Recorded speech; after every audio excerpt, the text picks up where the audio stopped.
Listening to No Weather radio station QSEA3, serving the Cells area, operating on a frequency of 162.400 MHz. The current time is 4:07 p.m. Pacific Standard Time. Hurricane Rosa is continuing to create hazardous conditions for much of South Arizona. Flash flooding is to be expected in some areas due to heavy rainfall, which may produce hazardous driving conditions on the roadway.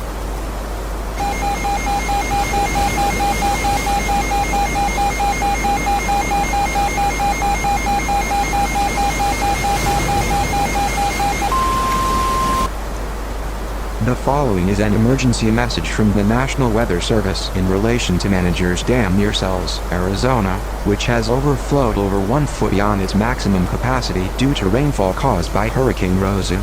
Dam failure may bring hazardous flood conditions, which may swallow and damage many structures in the area. Repeat, dam failure may be imminent. Repeat, dam failure may be imminent.